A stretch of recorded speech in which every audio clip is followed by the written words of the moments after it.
I'm back playing with the TV stuff, and this time I'm using the Rigol DSA815 with the tracking generator. What you see on the screen is the 380 megahertz low-pass filter. There is the filter itself. It's marked 380 megahertz, and I'll explain a little more of the setup in a minute. First, let's take a look at the settings up here. The center frequency is right now set to 387.5 megahertz, and you can see over here that that center frequency is essentially the midpoint between the band pass and the band stop of the filter. It's this line here. Now what I'd like to do is show you how you set up a tracking generator to use with a spectrum analyzer like the DSA815, and then we'll go on and play with a couple of other items that of TV stuff and see how far we can get. We'll first look at the setup that we have. This is the tracking generator output, and I have connected to it a mini circuits 50 to 75 ohm min loss pad, because the generator is a 50 ohm output and all of this TV equipment is 75 ohm.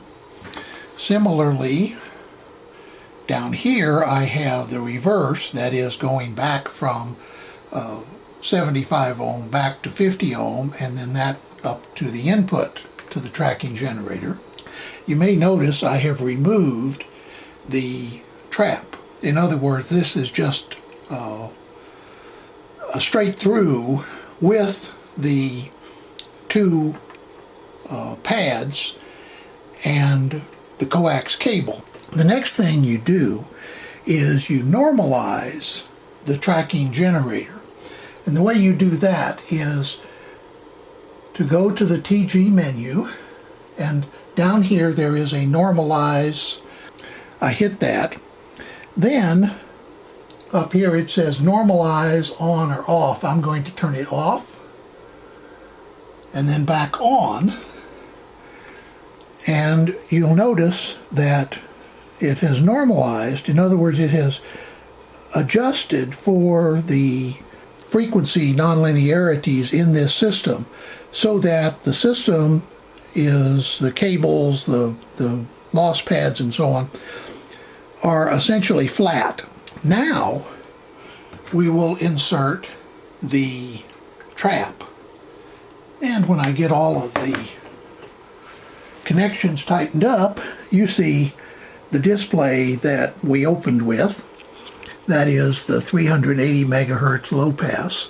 On the left, the start frequency is about 75 megahertz, and on the right, the stop frequency is about 700 megahertz. And the reason I'm choosing that is it covers from slightly below the FM band all the way to the top of channel 50 in the UHF band, which incorporates not only all the FM signals, but also the signals including channel 7, the old VHF channels, and all the way up to the UHF band that is used today by a lot of the ATSC.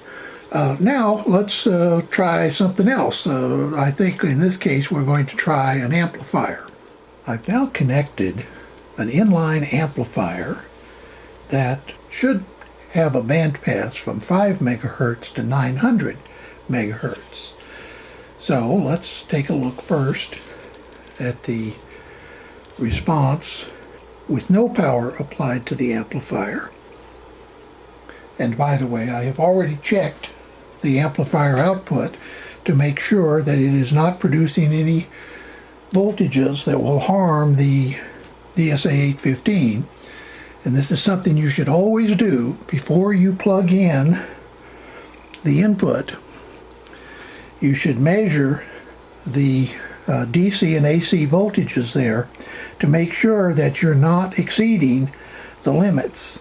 On the DSA815, The limits are a max of plus 20 dBm in power and 50 volts DC. Move this out of the way a little bit, you can see the DC reading. We're now back to looking at the display with no power to the amplifier. Now I'm going to apply power now, and you notice it jumps up by quite a bit. Has a lot of twists and turns in it. This is minus 20 dB. This is minus 25 dB. So there's 5 dB difference.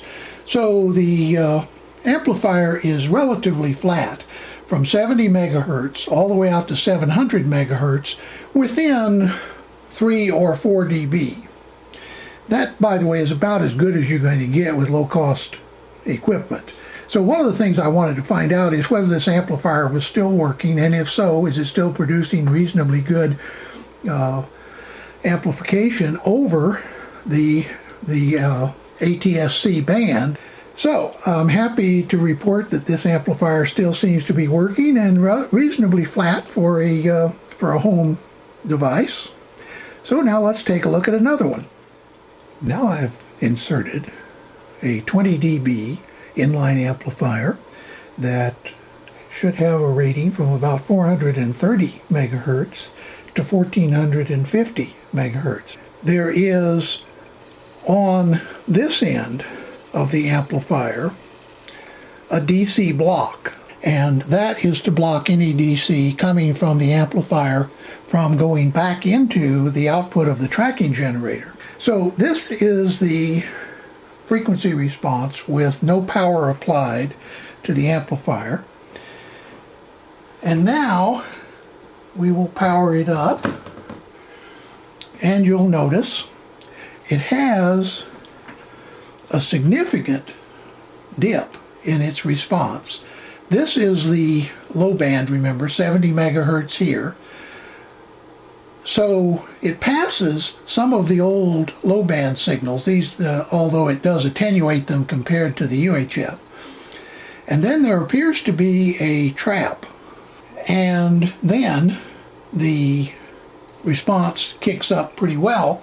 And you may notice, compared to the other amplifier, which was only a 10 dB amp and was producing levels around minus 20, this one is producing levels in excess of minus 15. So it's about 5 to 7 dB stronger than the amplifier we just looked at.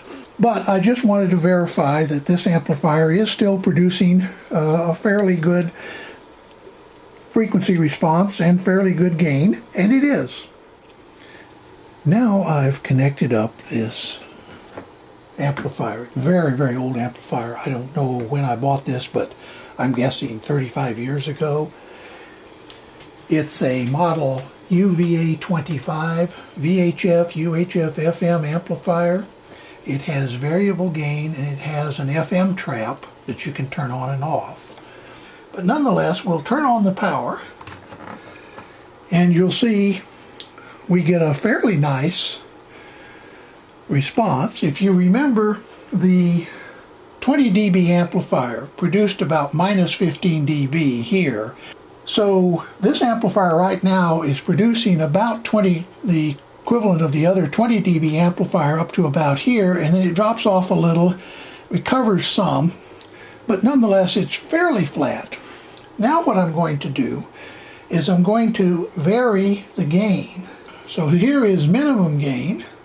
You notice the frequency response gets a little better, at least in terms of flatness, and the gain doesn't actually change that much. Now I'm going to increase the gain, and you notice the whole thing does start to move up. In fact, it's fairly impressive how much it moves up.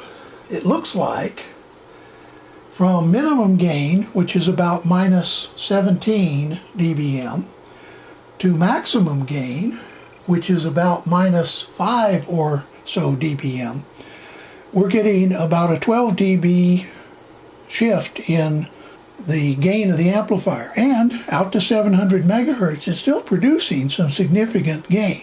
Now I'm going to turn on the FM trap, and you'll notice what it does over here in the FM band. It really does an effective job of sucking out the FM frequencies. Now I'm going to turn the gain down, and you see the trap goes down with it. So once again, I'm impressed with this amplifier's performance given how old it is and how cheap it was. My recollection is I only paid about $10 for this, probably in the early 1970s. Let's try one more, and then let's call this enough fun for today. Well, I said I would do one more, but I think I'm going to do two more, partly because I remembered that I had this one. It's an Archer, that is the old Radio Shack brand. Once again, UHF, VHF, and FM amplifier. Once again, variable gain and an FM trap. You notice that this one is completely dead when it's not powered. Now let's power it up. There you see, pretty good response. Reasonably flat for a home grade amplifier, fairly cheap, and once again fairly well shielded. I have the gain set to minimum. I'm going to raise the gain. Very impressive. The gain range on this one appears to be from about minus 15 dBm, and once again, remember, these are just relative, up to about minus 2 or 3 dBm. So once again, about a 12 dB or 15 dB range from minimum to maximum. We'll leave it at the maximum gain. And now we'll insert the FM trap. Once again, you notice we got a significant reduction in the FM frequencies. Now let's lower the gain and see how it does with less gain. Once again, pretty impressive. So I have to say at this point I'm rather surprised. I thought at least one of these amplifiers was dead by now, but it appears they all still seem to work. So now let's go on and do the very last one. This time I really mean it. The last amplifier is this Archer 50 to 450 megahertz amplifier. This also has a splitter. In other words, the output is split into two.